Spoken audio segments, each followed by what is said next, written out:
ঠিক যেরকম কথা দিয়েছিলাম যে প্রত্যেক সপ্তাহে একটা করে নতুন গল্প নিয়ে আসবো তোমাদের কাছে, সেই রকমভাবে আবারও আজকে চলে এসেছি নতুন একটা গল্প নিয়ে। আজকের গল্পটার নাম শুনলে তোমরা হয়তো ভাববে, বা টাইটেল শুনলে তোমরা হয়তো ভাববে যে এটা হয়তো ভূতের না, এটা হয়তো ক্রাইম স্টোরি। কিন্তু না, যতটা দূর তোমরা এই গল্পটা শুনবে, যতটা মনোযোগ দিয়ে তোমরা এই গল্পটা শুনবে, ততটাই তোমরা বুঝতে পারবে এটা গল্প না সত্যিকারের ঘটনা। আজকের গল্পের টাইটেল প্রতিশোধ। এটা ফার্স্ট এপিসোড। তো চলো বেশি দেরি না করে আজকের গল্পে যাওয়া যাক। আর হ্যাঁ, যদি তোমরা এই গল্পটা ফেসবুকে শুনে থাকো, প্লিজ পেজটা ফলো করে দিও। আর যদি তোমরা এই গল্পটা ইউটিউবে শুনে থাকো, প্লিজ চ্যানেলটা সাবস্ক্রাইব করে দিও। চলো আজকের মূল গল্পে আসা যাক।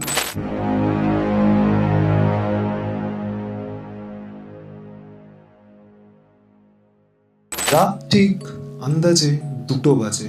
ঠিক এই সময় ঘুমটা ভেঙে গেল জয়ের। সে এপাশ ওপাশ শুয়ে ঘুমানোর চেষ্টা করলো, কিন্তু তার আর ঘুম আসছিল না। নানা রকম চিন্তা মাথার মধ্যে ঘুরপাক খেতে লাগলো। সে বাথরুমে চলে গেল ফ্রেশ হতে। বাথরুমে গিয়ে সে চোখে মুখে একটু জলের ঝাপটা দেয়। জলের ঝাপটা দেওয়া শেষ হলে সে বাথরুম থেকে চলে আসে এবং বাথরুমের দরজাটা যখন সে বন্ধ করে, তখন সে আবার জলের শব্দ পায়। সে ভাবে, আমি তো কলের মুখটা বন্ধ করলাম, তাহলে জল কিভাবে পড়ছে। সে আবার বাথরুমে গিয়ে মুখটা বন্ধ করে সে এবার বাথরুম থেকে বেরিয়ে বিছানায় যখন বসতে যাবে, এমন সময় তার ফোনটা বেজে ওঠে। জয় দেখে একটা আননোন নাম্বার থেকে ফোন এসে যায়। সে ফোনটা রিসিভ করে এবং বলে, হ্যালো, কে বলছেন? অনেকক্ষণ যাবৎ কোনো উত্তর আসে না। দেখে জয় এইবার ফোনটা রাখতে যাবে, তখনই ফোনের ওপার থেকে একটা খুব বিশ্রী হাসি শোনা যায়। এপারে জয়ের সারা শরীরের লোম খাড়া হয়ে উঠল।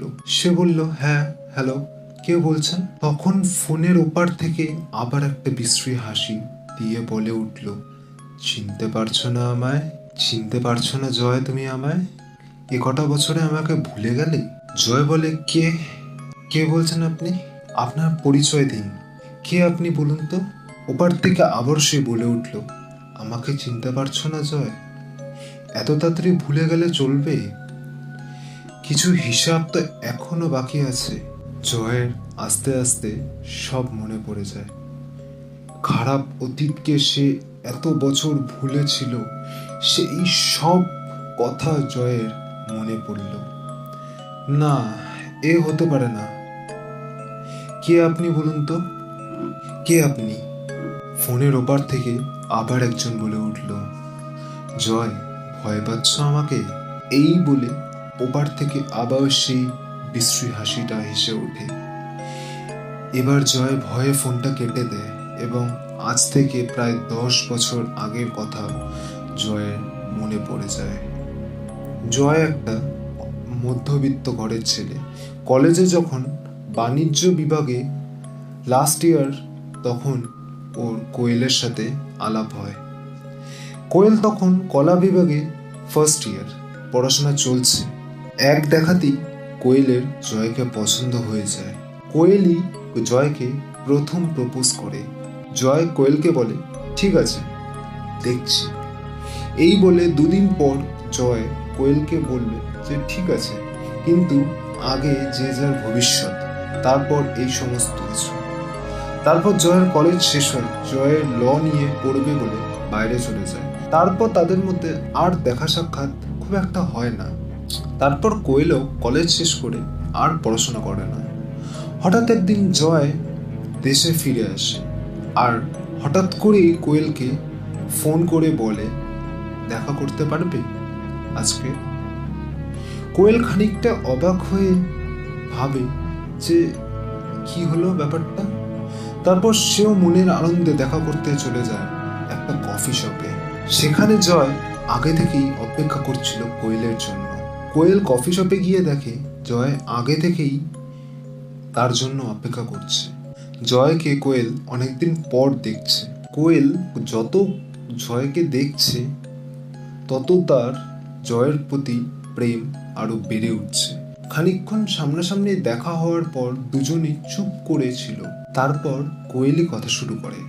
অনেকক্ষণ কথা হওয়ার পর জয় জানায় সে চাকরি পেয়েছে।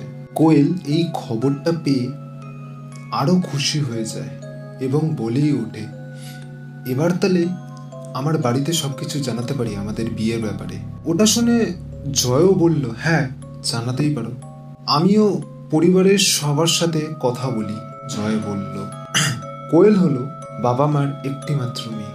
কোয়েলের বাবা বিরাট মাপের ব্যবসায়ী।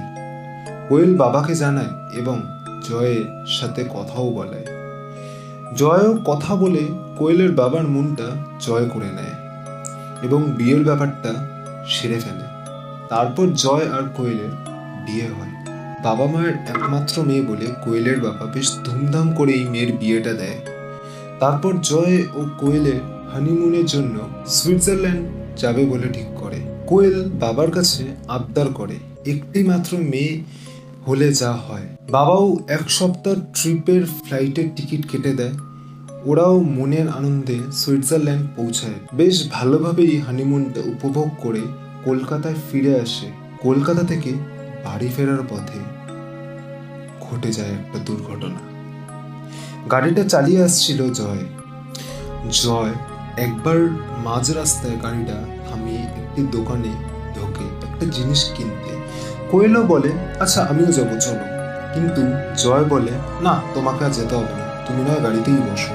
এমনি যা বাইরে রৌদ্র যা পড়েছে, বাপরে, তোমাকে আর নামতে হবে না গাড়ি থেকে, তুমি নয় গাড়িতেই বসো, আমি যাচ্ছি।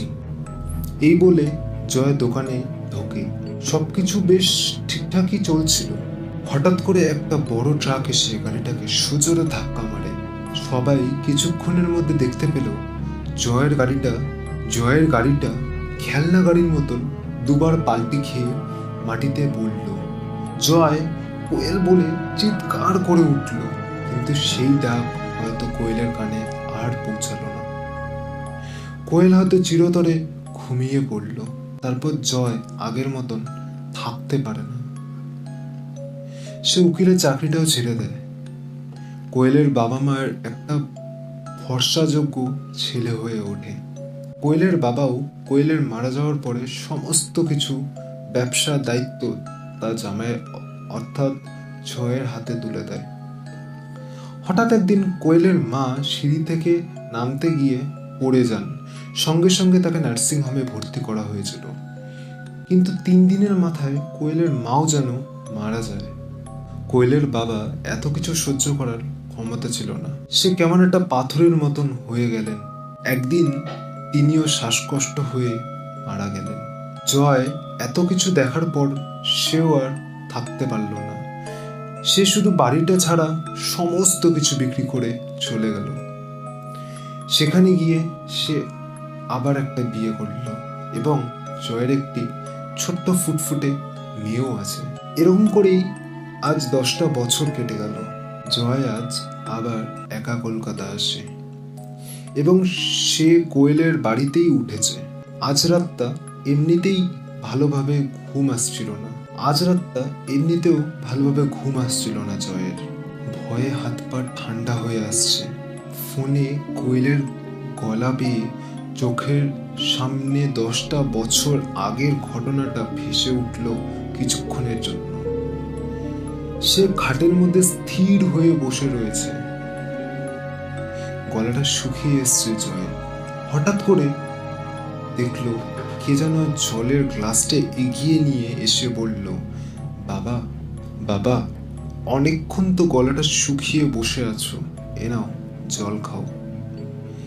এত ভয়ের মধ্যেও গলাটা যেন চেনা চেনা লাগলো। কে বলুন তো ওই লোকটা? সো গাইস, আজকের গল্পটা এই অবধি থাক।